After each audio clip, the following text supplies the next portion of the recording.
Since it's like 1 o'clock in the morning and I have nothing to bitch and complain about, I guess we're just gonna talk about my top 10 fighters of all time. And yeah. Now let me advise, when I say my top 10 fighters, I'm talking about like my top 10 fighters. This is not like a ranking video of what I think of these people, alright? I just like these people as fighters and what they do as fighters and like them as people. So don't rub your dicks the wrong way just because like, oh, some stupid kid made a YouTube video about some MMA fighter that I like, or he didn't include a guy that's actually super good. I don't care, alright? I don't care how good the people you like are. I don't care who you consider GOAT status, because this is my list. So shut the fuck up and go eat peanut butter, you salty bitch. He used to be a Strikeforce middleweight champion, and I think he was a Shudo welterweight champion, and I think he was like the only Elite XC welterweight champion at one point.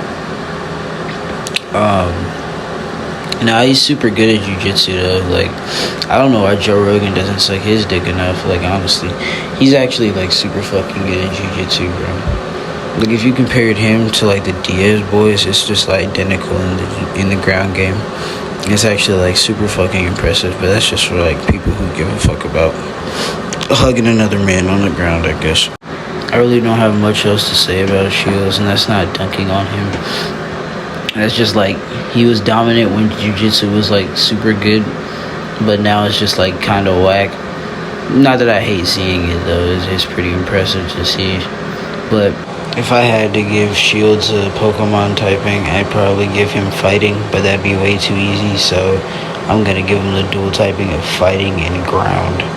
Next up, we got Rod Tang, Jack Me Off Daddy. Not gonna hold, I really like Rod Tang. I think that fight against Superlek was kind of whack. He could have did a little bit more. It was a banger, let's not lie, but like, he could have did a lot more. But putting my bias for that fight aside, he's actually like a very good fighter, and I've been following Muay Thai for at least 3 years now, and it's just like his growth is tremendous. Like, no meat riding, all glazing. Like, he's gotten pretty fucking good. Plus, the guy just absorbs any damage that comes to his cranium. Like, it's honestly just humanly impossible. It's fucking insane. Like, the amount of punches he's taken to the head and he just walks them off is like hilarious. Sometimes the shit just gets too funny to me. Like, sometimes it's just a comedy watching him walk through punches. But if he were a Pokemon, his typing would be Fighting Steel. Let's not put it past the man though. Like, he is like the reigning one Muay Thai flyweight champion. Alright, next up we got Roxanne Modafferi. Now, I love Roxanne Modafferi, okay? She's just so nice. Like, so she's like a huggable she's like a preschool teacher, alright? Most of the time, like, on camera, you'll see her, like, she acts like an actual, like, nursery school rhyme. Like, she actually acts like a Mother Goose character. Like, she acts so animated, and it's adorable. But as soon as she steps in a cage, it's absolutely amazing. It's just a clinic watching her work. Like, I love seeing it. Like, she puts on a phenomenal fights. But no, like, she's very entertaining. Like, no meat riding, all meat riding. Like, she's actually like very entertaining. Even though like half the time she's apparently stomped out, and a lot of people say she's washed, I don't subscribe to that notion at all. She puts a lot of love and a lot of work into her fights, and I do like really enjoy her performances. It sucks that she's retired, but I'm gonna have to give her Pokemon typing Fighting Electric. Next up, of course, what would this video have been if I did include the absolute GOAT himself, Pat Miletich? No, I'm fucking joking. I don't even know who fuck Pat Miletich is. Anderson Silva. There's no point in going over like all of Anderson's accolades. Like, we've been following it over the years. Like, we're pretty certain he's like on the Mount Rushmore of GOATs at this point. So I'm gonna just go ahead and slap him with Fighting Psychic. Alright, next up we got Stamp Fairtex. This is another one Muay Thai fighter. She's very, very good on the feet.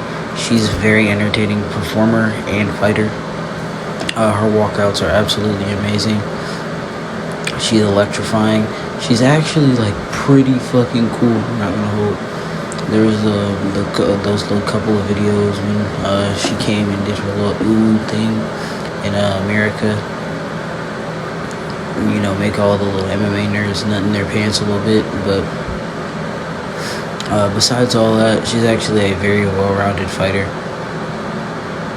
At least, like, we're talking Muay Thai wise, not MMA wise, okay? Like, she's a Muay Thai fighter. So, like, we're talking, like, strictly Muay Thai wise. Like, she's, like, very well rounded. She's very good on the stand up game. And I do admire her performances. But one thing I am going to have to say is that she's going to have to stop smiling every time, like, she looks at a fucking camera. Because, like, I don't know why, but my pants seem to fill up with this weird little liquid. It's just like I just needed to like stop every time she does that. So like if you could just stop doing that, we'll be on like great terms. But right now we're just not getting past that hill. She's literally just if Rod Tang put on a wig and shaved his mustache. Like that's literally all she is. Like she is like just inhuman. Absolutely insane and beautiful. Alright, because my down bad scale is hitting like high meters right now, we gonna give her a dual typing of Fighting Rock.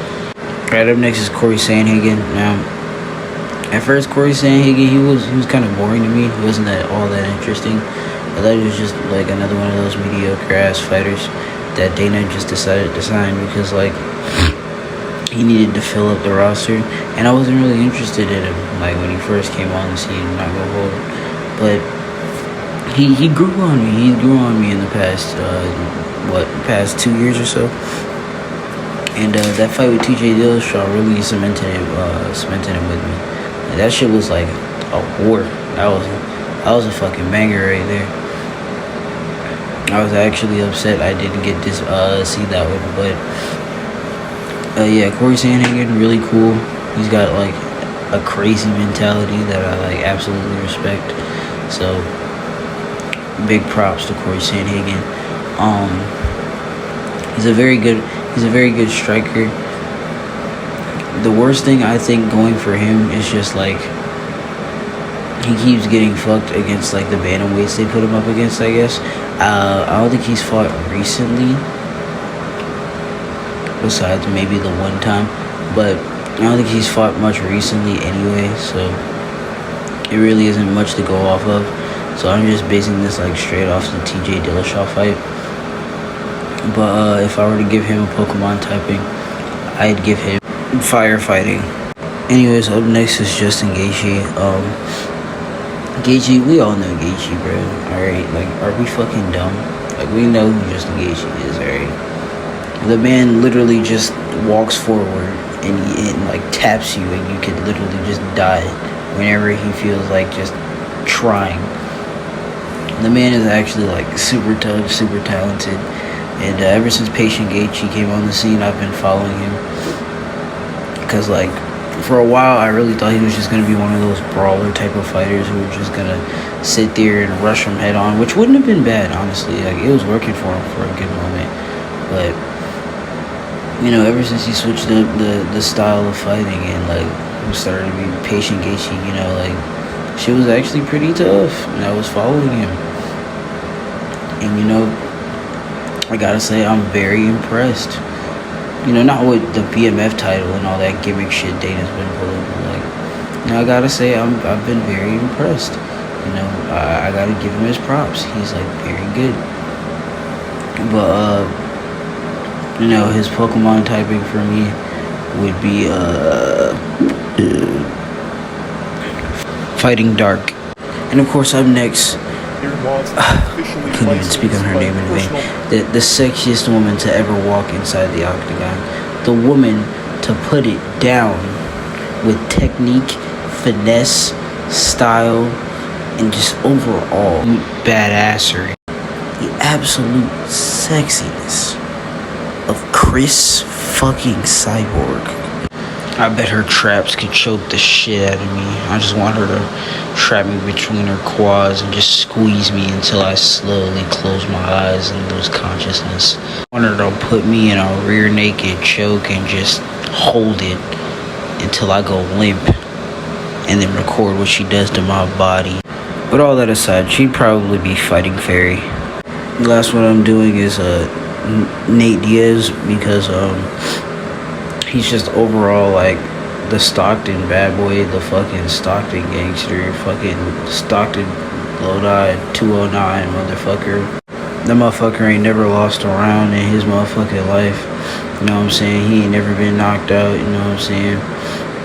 You know, Diaz run the world. What's up, motherfucker? What's up?